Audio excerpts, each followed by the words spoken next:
Assalamualaikum warahmatullahi wabarakatuh. Perkenalkan, nama saya Yesi Ima Sri Rahayu. Yang saya hormati Prof. Heri Sendriana, MPD, selaku penguji 1, merupakan kebanggaan bagi saya diuji oleh Bapak. Hadirnya saya di sini, saya akan memaparkan hasil penelitian saya yang berjudul Pembelajaran Daring Materi Aritmetika Sosial pada siswa SMP kelas 7 dengan menggunakan pendekatan problem solving berbantuan audio visual. Latar belakang masalah. Saat ini virus corona menjadi pembicaraan yang hangat di belahan bumi manapun, sehingga beberapa negara harus menetapkan kebijakan untuk mengurangi penyebaran virus ini. Di Indonesia sendiri diberlakukan kebijakan PSBB atau pembatasan sosial berskala besar untuk mengurangi penyebaran virus ini, sehingga beberapa pemerintah daerah memberhentikan pembelajaran secara tatap muka dan menggantikannya dengan metode pembelajaran daring ataupun online.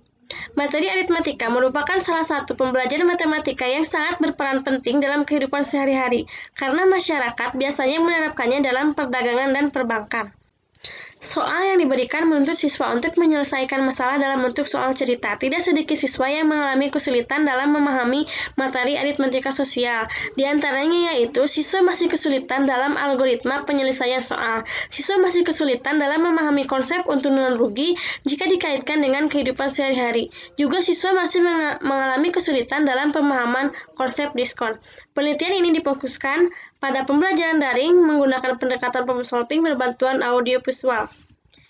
Tujuan penelitian ini yaitu skenario dan implementasi pembelajaran daring menggunakan problem solving, respon guru dan siswa, kesulitan siswa, dan kendala-kendala yang dihadapi oleh guru. Metode penelitian yang digunakan dalam penelitian ini yaitu metode deskriptif kualitatif dengan subjek kelas 7 di salah satu SMP swasta di Kabupaten Bandung Barat.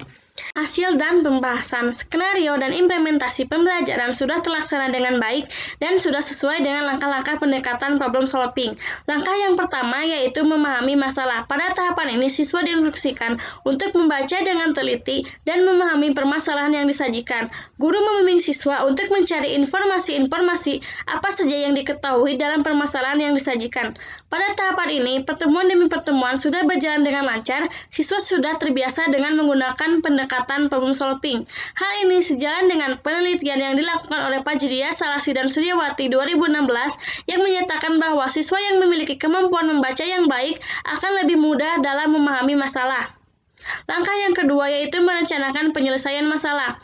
Pada langkah ini, siswa diarahkan untuk menyusun langkah-langkah dan strategi penyelesaian. Pada tahapan ini, pertemuan demi pertemuan sudah berjalan dengan lancar, tidak ada kesulitan yang signifikan yang dialami oleh siswa, sehingga siswa sudah mulai terbiasa dalam mencari jalan penyelesaian sendiri. Hal ini sejalan dengan penelitian yang dilakukan oleh Santi dan Abadi 2015 yang menyatakan bahwa siswa belajar memecahkan masalah untuk mendapatkan pemahaman sendiri, sehingga siswa dapat belajar dari pengalamannya. Langkah yang ketiga yaitu menyelesaikan masalah. Pada tahapan ini, siswa diarahkan untuk mengaplikasikan langkah-langkah dan strategi yang didapat pada tahap sebelumnya, sehingga menemukan suatu jawaban yang tepat.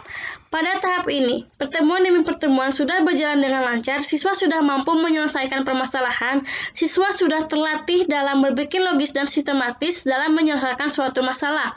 Hal ini sejalan dengan penelitian yang dilakukan oleh Sukoryo dalam Anwar dan Asrani 2013 yang menyatakan bahwa pendekatan problem solving dapat mendidik siswa untuk berpikir logis dan sistematis. Langkah yang keempat yaitu memeriksa kembali hasil yang diperoleh. Pada langkah ini, siswa diarahkan untuk mengecek ulang dan menelaah kembali informasi-informasi yang didapat sebelumnya. Setelah melalui semua tahapan problem solving, guru memberikan kesimpulan mengenai bahan ajar berupa video pembelajaran yang diupload di Google Form. Kemudian siswa harus mencatat dan menguploadnya kembali. Pada tahapan ini, pertemuan demi pertemuan sudah berjalan dengan lancar, tetapi terdapat kesalahan yang dialami oleh siswa, sehingga menyebabkan jawaban yang kurang tepat. Hal ini sejalan dengan penelitian yang dilakukan oleh Anwar dan Asrani 2013 yang menyatakan bahwa siswa memberikan kesimpulan tetapi penyampaiannya kurang dipahami, sehingga menyebabkan jawaban yang kurang tepat. Hasil observasi guru yang dilakukan oleh observer dalam penelitian ini mendapatkan hasil rata-rata sebesar 85%. Hal ini menunjukkan bahwa pembelajaran daring menggunakan pendekatan problem solving sudah berjalan dengan baik dan membuat siswa lebih aktif belajar, juga lebih antusias dalam belajar. Hal ini sejalan dengan penelitian yang dilakukan oleh Sutiarso 2016 yang menyatakan bahwa setelah diterapkan pendekatan problem solving, nilai rata-rata hasil belajar siswa meningkat dan menjadi lebih baik. Selanjutnya yaitu respon siswa. Pada respon siswa terdapat 10 indikator dengan mendapatkan nilai rata-rata 60%. Hal ini menunjukkan bahwa respon siswa terhadap pembelajaran daring menggunakan pendekatan problem solving dapat dikategorikan baik. Siswa antusias dan siswa tertarik terhadap pembelajaran dengan menggunakan pendekatan problem solving. Hal ini sejalan dengan penelitian yang dilakukan oleh Anggraini 2011 yang menyatakan bahwa siswa memberikan respon yang baik dan ketertarikan terhadap pembelajaran matematika dengan menggunakan pendekatan problem solving. Untuk mengetahui kesulitan siswa, diberikan 6 buah soal bentuk uraian dengan mendapatkan hasil soal ke-1 tuntas, soal ke-2 tuntas, soal ke-3 tuntas, soal ke-4 tidak tuntas, soal ke-5 tuntas, soal ke-6 tuntas, dengan KKM 70. Hal ini menunjukkan bahwa beberapa siswa masih mengalami pada soal nomor 4 dengan indikator menyelesaikan konsep diskon. Hal ini sejalan dengan penelitian yang dilakukan oleh Salikha 2019 yang menyatakan bahwa siswa masih kesulitan dalam memahami konsep diskon. Selanjutnya yaitu kendala-kendala guru dalam pembelajaran daring. Yang pertama, tidak semua siswa dapat mengakses pembelajaran secara daring. Interaksi dengan siswa terbatas, siswa kurang antusias, guru tidak dapat mengukur kemampuan siswa yang sesungguhnya, jaringan internet kurang stabil yang menyebabkan pembelajaran kurang maksimal. Hal ini sesuai dengan penelitian yang dilaksanakan oleh Dharma Laksana dan kawan-kawan 2020 yang menyatakan bahwa pembelajaran daring tidak akan maksimal jika ketersediaan sarana dan prasarana tidak mendukung. Kesimpulan dalam penelitian ini yaitu skenario dan implementasi pembelajaran daring dengan menggunakan pendekatan problem solving berbantuan audiovisual sudah terlaksana dengan baik dan sudah sesuai langkah-langkah menurut Folia Agustin 2016. Langkah-langkah pendekatan problem solving yaitu memahami masalah, merencanakan masalah, menyelesaikan masalah, dan memeriksa kembali hasil yang diperoleh. Respon guru dan siswa dapat dikategorikan baik. Siswa antusias dalam mengikuti pembelajaran, siswa bersemangat dalam mengerjakan LKS, serta latihan-latihan soal yang diberikan oleh guru.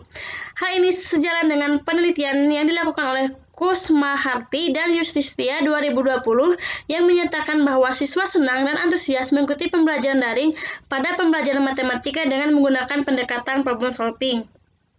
Kesulitan-kesulitan yang dialami siswa, sebagian besar siswa dalam menyelesaikan soal-soal aritmatika sosial terletak pada indikator soal nomor 4, yaitu menyelesaikan masalah terkait diskon. Hal ini sesuai dengan penelitian yang dilakukan oleh Salikha 2019 yang menyatakan bahwa siswa masih mengalami kesulitan dalam memahami konsep diskon. Tidak semua siswa dapat mengakses pembelajaran secara daring, interaksi dengan siswa terbatas, siswa kurang antusias, guru tidak dapat mengukur kemampuan siswa, jaringan internet kurang stabil, menyebabkan pembelajaran tidak maksimal. Hal ini sejalan dengan penelitian yang dilakukan oleh Hutauruk dan Sidabutar 2020 yang menyatakan bahwa kendala mendasar bagi para peserta didik adalah masalah jaringan internet, serta sejalan dengan penelitian yang dilakukan oleh Dharma Laksana dan kawan-kawan 2020 yang menyatakan bahwa pembelajaran daring tidak akan memaksimal jika ketersediaan sarana dan prasarana tidak mendukung. Sekian pemaparan dari saya.